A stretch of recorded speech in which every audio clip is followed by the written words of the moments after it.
What's up, everybody? It's Jordan, and welcome to the Sports Dude Hine Show. Today is December 14th, 2021, and in today's video, I want to be talking about the Bengals' heartbreaking loss against the San Francisco 49ers, who's going to end up winning the AFC North race and end up winning the division, why Urban Meyer needs to be fired from the Jacksonville Jaguars, and more. So we'll go ahead and get started here talking about the Bengals' game against the 49ers on Sunday. To me, it was kind of similar to the playoff game years ago against the Pittsburgh Steelers in the fact there's one moment where you're in the highest of highs, and the next moment it's like the lowest of lows. I was actually able to go to this game. It was a lot of fun. I actually went to last week's game as well against the Chargers.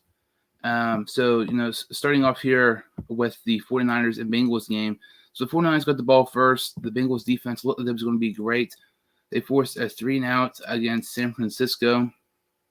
And, they ended up punting to Cincinnati. And, our first drive was just horrendous. We had 3 plays and for a total of -2 yards. The first 2 passing attempts by Burrow were drops. One drop was by Uzama. Another drop was by Chase. Chase's hands have, kind of been, kind of concerning the past several weeks. He's been starting to drop more like he did in the preseason. So both teams started off on a 3-and-out. And you have here, the next possession, we punt back to San Francisco. They end up, punting again. And, here, they had the ball, and they only had 5 plays this possession. And then Darius Phillips had a fumble on this play, and it was on a punt return, and it was covered by the San Francisco 49ers. They were able to get a field goal out of that possession. So the 49ers led 3-0. Our next possession, we were able to get a field goal by McPherson. So we tied it up at 3-3. And then San Francisco scores a touchdown. Our next possession, it's 10-3. We punt again. It's still 10-3 at this point. So the next couple possessions, the following possession, San Francisco punted it away. And then this possession here is really crazy. We were able to get a field goal out of this possession here to make it 10-6, but it says 12 plays here for 53 yards. This drive was just madness. There was one moment where Joe Burrow threw an interception, but it did not count because it was a penalty on the defense. And then several plays later, Burrow found Chase in a perfect throw for 37 yards for a touchdown. Would have tied it up more than likely if McPherson would have been able to make the extra point at 10. But they overturned this touchdown, and instead of having it more than likely 10-10, we were able to get a field goal out of it to make it 10-6. And, this next possession for the San Francisco, we're starting to get some momentum. Even though we didn't score a touchdown, it's just a 4-point game. San Francisco, it's a 3-and-out. They have -5 yards in that possession, and they end up punting to us. And Darius Phillips fumbles again, this is really, really, bad timing. I feel like this is the worst possible time you really could have fumbled, it seems like, aside from overtime. But, we get the ball with, around a minute left. We're supposed to. And when Phillips fumbles, when he fumbled, they were already in, San Francisco territory. So the 49ers are able to capitalize off that turnover by Phillips and score. And next thing you know, all of a sudden it is 17-6. Instead of, 10-6, and who knows, maybe we score a field goal or a touchdown before the half. That is just a huge swing of momentum for San Francisco. It's 10-6. We get a field goal. Maybe it's a 1-point game. All of a sudden, it's an 11-point game to end the half. So, it was not a good way to end the half for the Bengals. Really worst case scenario. And this was definitely, Darius Phillips' worst game as a Bengal. Start the second half off. To me, we're down 11, but with Joe Burrow as a quarterback, I know that we're capable of coming back and winning this game. It's a whole new ball game. We got to start off the second half hot and have some deep plays down the field like we had Chase earlier in the game. And instead of that, we have 3 plays.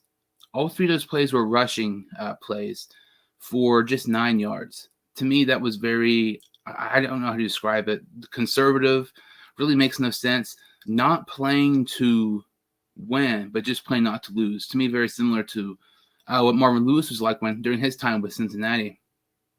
So we punt after a horrible possession. And San Francisco on that following drive, they get a field goal. Now it's 20-6.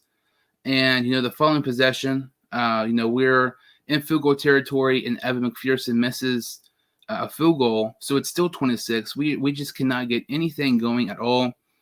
Lucky enough for us, San Francisco, they punted the next possession, only having just 1 yard that whole drive.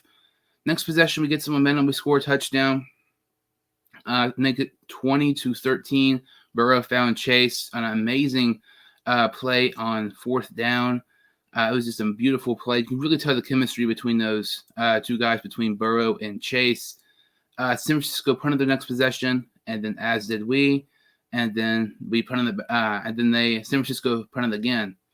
So we were able to have the ball with about, a couple minutes left. Burrow marches down the field and was just absolutely spectacular, throughout this final few drives and in overtime. We scored a touchdown with just 1:20 left to tie it up. Burrow found Chase, an amazing deep ball. Great play there by Burrow. Really shows you, how great of a quarterback he is. Down by 14, but not a whole ton of time left, able to tie up. And, it's just like he flipped the switch all of a sudden. He was great the whole game, but those final few minutes, he was just playing lights out. And, San Francisco, they were able to, take the time off the clock and have an opportunity to make a game-winning field goal in the, as time expires. But luckily for us, they missed that field goal. And we head to overtime, at 20-20. The Bengals, they got the ball at the start of the overtime, and we ended up going for a field goal. And this drive to me was just pitiful. We'll talk about it here in a second. But we got a field goal on our first drive in overtime. So it's 23-20. San Francisco needs a touchdown to win the game. That's exactly what they get. They got a touchdown. That drive for San Francisco was just, they scored with ease. Seems like every single play of theirs was just chunk yards, 10, 15 yards here and there, play after play after play. So we end up losing this game 26-23, two-game losing streak at home. We dropped to, 7-6, and surprisingly, we are 3-4 at home. That's really, really crazy considering, we have more road wins than we have home victories, considering, up until last season, up towards the end of the year, we didn't have a road win in over 2 years. So, this past couple of weeks, we haven't really been looking good. But like I mentioned, going back to that drive in overtime, Burrow had the hot hand. Burrow's our best player. It's not debatable. It's obvious. Somebody who doesn't know anything about the Bengals, they could still probably at least name you their quarterback and Joe Burrow. He's a star player. He's your highlight guy. You want the ball in his hands all the time, especially in the crunch time like this, against a good team like San Francisco in overtime when he just scored 2 touchdowns the last several drives. And this stat to me is absolutely mind-boggling when you look at this. Aside from the field goal from Evan McPherson, the Cincinnati Bengals had 6 plays in overtime. 3 of those plays were runs. They went for 0 yards, 4 yards, and 3 yards. We also had 3 pass plays. One of them went for -4 because that was a sack, but our other 2 pass plays went for 23 yards and 26 yards. So it was clearly obvious Burrow had the hot hand, and I'm not for sure why Zach Taylor did not trust Burrow to win a game. I would trust Joe Burrow more than any other quarterback in the AFC North to win me a game. Call me biased, but I just really believe in Burrow a lot. I don't get how you couldn't. It's because what he was able to do, he brought us back into this game when we kind of thought it was going to be over with. I feel like if it wasn't for, just poor plays here and there, especially, coaching, I think we end up winning this game. It was 1st and 10 from the San Francisco 26-yard line. Joe Burrow did not attempt to pass. We had 2 run plays. In the one play he was going to pass, he actually got sacked. But still, I don't know why you're trying to run with Joe Mixon or Samaje Perine. I've never understood the obsession with Samaje Perine to me. I do not get it at all. And something else with Perine, there were several plays, a handful of plays. You look at Samaje Perine, and he was in the game, and he was going out for passes instead of, having an extra blocker for Joe Burrow. Samaje Perine is not one of those guys who's going to catch you to the backfield and get you some yards like Giovanni Bernard. If you're going to have him in on a third down like he played most of the game, do not have him go out for a pass. Have him block for Burrow and be an extra blocker, because we saw that earlier in the season and it worked out pretty well. And now it's just like all of a sudden they completely switched their game plan. Looking at the stats here, Joe Mixon had 18 carries for 58 yards, just 3.2 yards per carry. That is not good. To me, Mixon should not have had that many carries. He just got nothing going. He had a long of 17. Aside from that, I don't think he had even anything close to that. Samaje Perine only had 4 carries for 11 yards. It kind of seemed like he had more carries that game, but Samaje Perine played way more than he should have. To me, I just really feel like he needed, when he was in third down, he needed to block with Burrow, because Burrow was sacked quite a few times. Looking at it here, Joe Burrow was sacked 5 times. If you have Perine in, maybe he doesn't get as blocking instead of going out for like a little, wheel route or something like that. Maybe he doesn't get sacked as much. But to me, just some of these play calls by Zach Taylor was just very, very bad. I understand, fans are going to be, coming at Zach Taylor's head because we've lost 2 straight games, and fans tend to overreact. And I'm not going to lie, I overreact at times myself. But when you look at this, I do not know why it seems as if Zach Taylor did not trust Joe Burrow this game. I mean, watching this game, Burrow was lights out, maybe aside from 1 or 2 plays that wasn't great. He was 25 of 34, 348 passing, and 2 passing touchdowns. Would have been 3 if they would have called that Jamar Chase touchdown, actual touchdown, instead of overturning it, saying it wasn't. But I just do not understand the lack of Joe Burrow throwing in this game, which is crazy to say, because that's something you never thought you'd have to say. But unfortunately, it is this game. And, if Burrow passes more this game, I think ultimately we end up winning this. And it sucks because now we are in a very, deep spot where we've lost 2 straight games. We're 7-6. We're not going to probably get a wild card, spot. If we get anything, it's going to be end up winning the AFC North.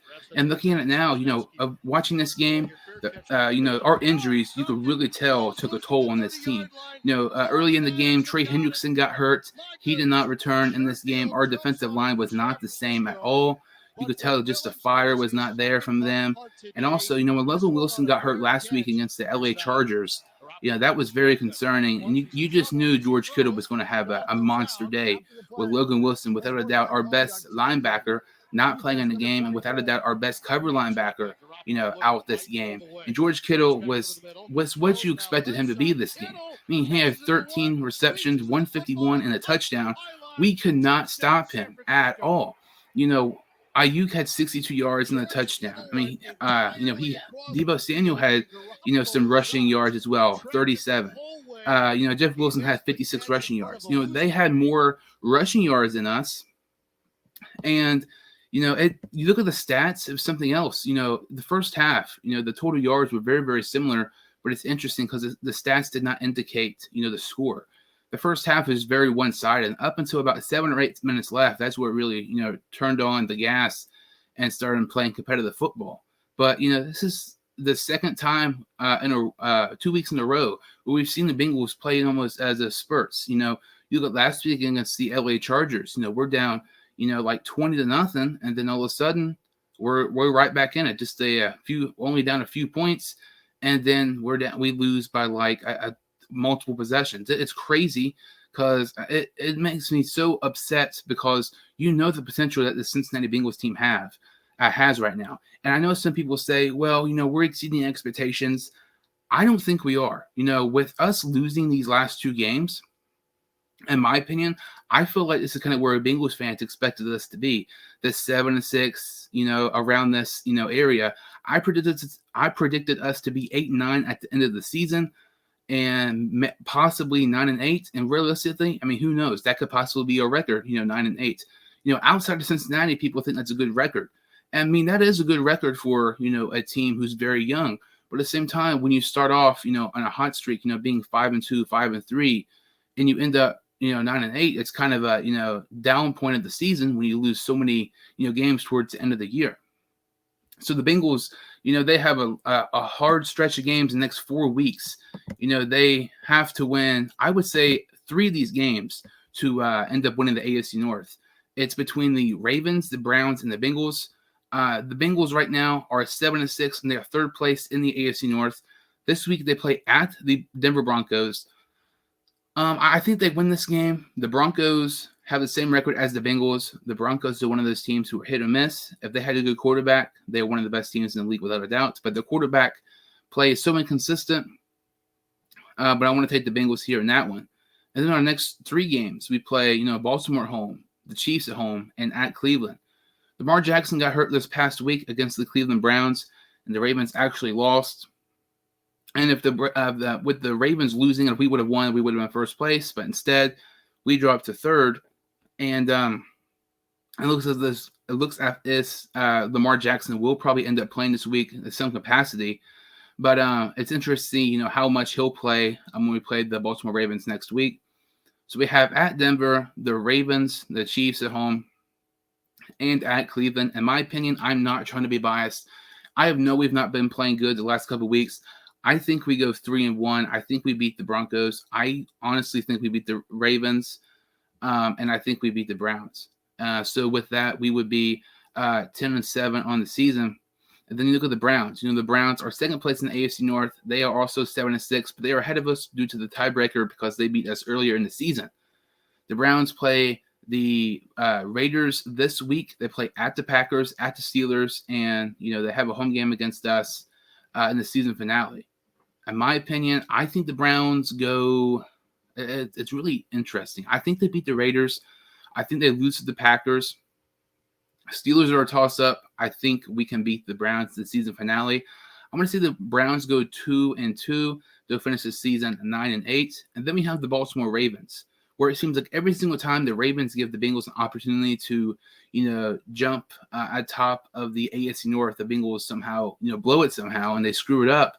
But the Ravens are currently 8-5. They play the Packers this week at Cincinnati, the Rams, and the Steelers.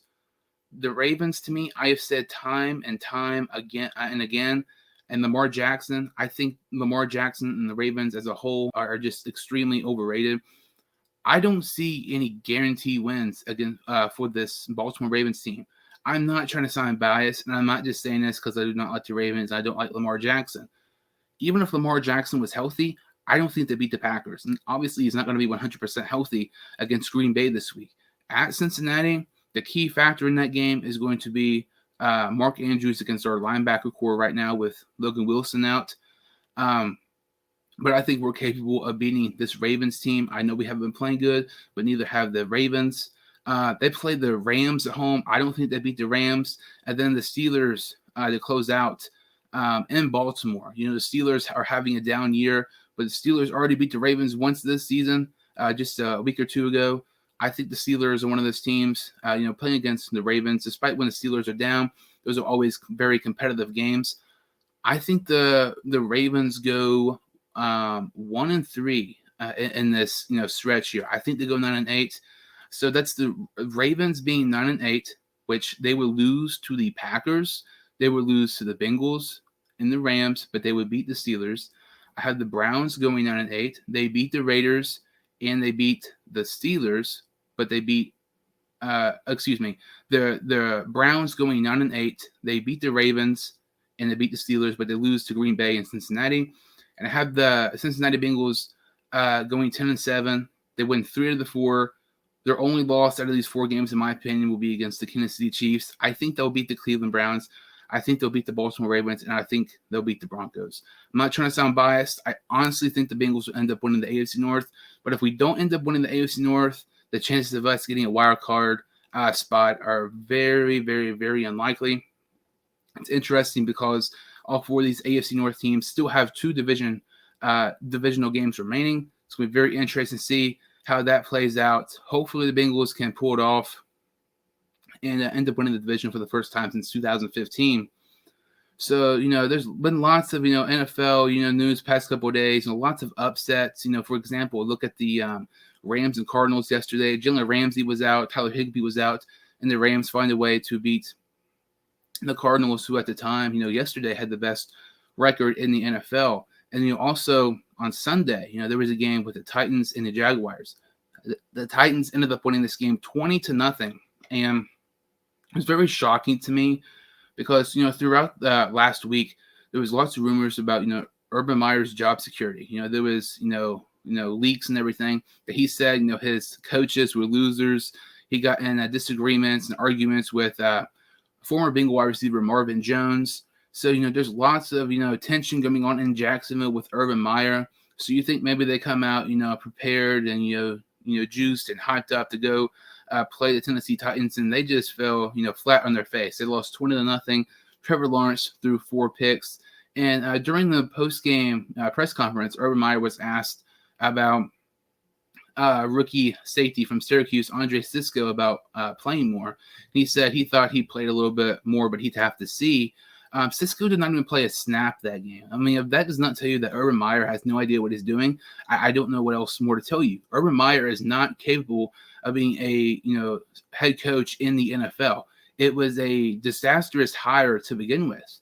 I mean, and then you have him signing Tim Tebow, which that was nothing more than just getting some jersey sales and tickets and everything like that sold.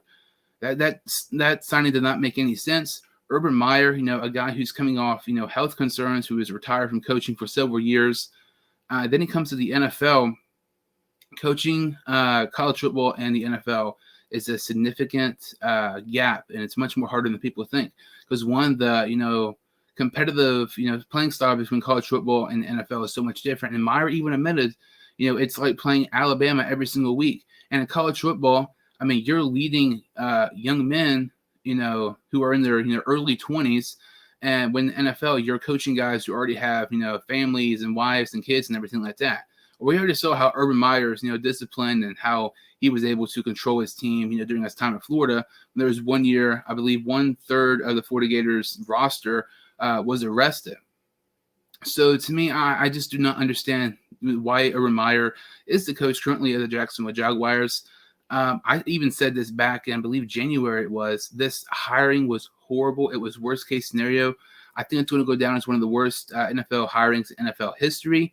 To me, it was obvious all along who they should have hired. Should have been Byron Leftwich, the former first-round quarterback drafted by the Jacksonville Jaguars. He's the offensive coordinator for the Tampa Bay Buccaneers currently. He's done a great job in Tampa Bay. And it's interesting because I think Urban Meyer has to be fired, but it's one of those situations where you kind of don't want to fire him right now because you don't know who your interim head coach would be. But also, I feel like the longer you have Urban Meyer in this organization with Jacksonville, you're going to mess up your roster and your organization, everything like that. And you do not want to mess up your organization with you just having the first overall pick on Trevor Lawrence. You don't want to take a chance, of ruining his career. So I feel like right now, for Shad Khan and Jacksonville, it's whether are you trusting Urban Meyer to eventually, get this Jacksonville team ready and actually be more, better and everything. Urban Meyer, takes accountability for some of his actions, or are you going to trust Trevor Lawrence? So basically, do you believe in Lawrence more, or do you believe in Urban Meyer? And to me, it's just crazy that Urban Meyer is the head coach right now. I feel like if he's not fired, this week, he has to be fired at the end of the regular season. If he doesn't, then the Jacksonville Jaguars are in for a long time of just being a sucky football team. So I would be shocked if Urban Meyer wasn't fired by the end of the year. I just don't know how he's the NFL coach right now. It's crazy to me. But, there's lots of good games this week in the NFL. There is the Patriots taking on the Colts. There's the Raiders and the Browns, a big game for the AFC North wild card spot and the AFC North. The Ravens take on the Packers and the Bengals take on the Broncos. So there's a chance, depending how those games, the outcome is, maybe the Bengals are in first place by the end of the week. Thank you all so much for watching. If you like this video and subscribe to the channel, I would greatly appreciate it. And I will see you all next time on the Sports 200.